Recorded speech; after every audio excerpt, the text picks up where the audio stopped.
दिलीप राय जी के एक नवा स्टूडियो खुले है ओकर निवास स्थल गेवरा बस्ती कोरबा जिला में आशीर्वाद स्टूडियो करके जेमा 1 रुपया अंडा वाला गीत डले है, घड़ी के काटा का ठीक ठीक ये सब गीत मन डले है।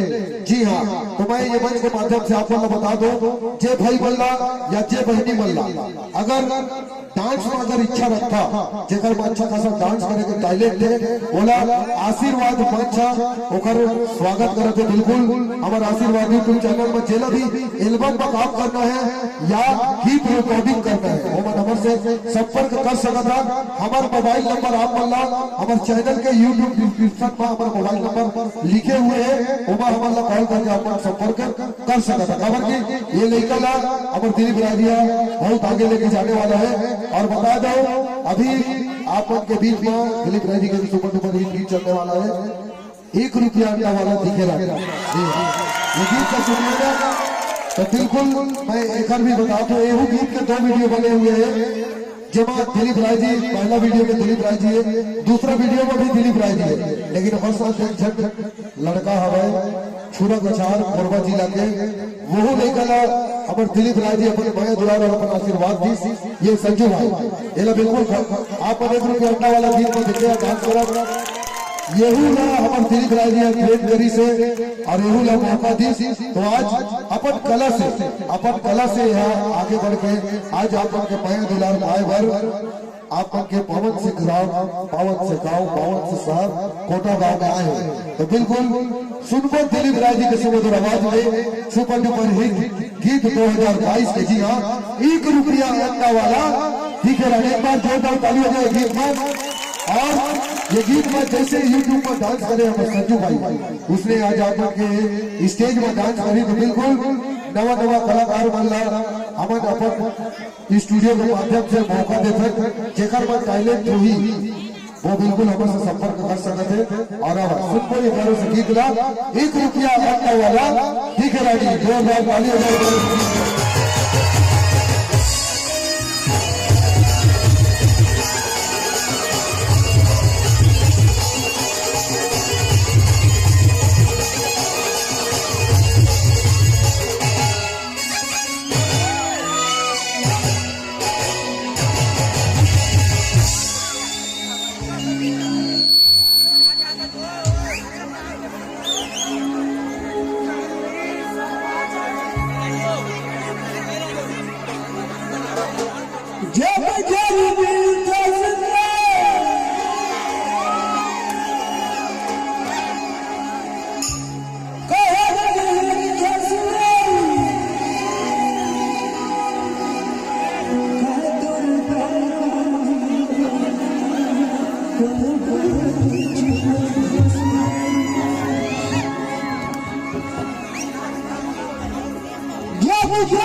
नवा वीडियो देखे सुने बर हमारे यूट्यूब चैनल जयप्रकाश क्रिएशन ला सब्सक्राइब करो। धन्यवाद।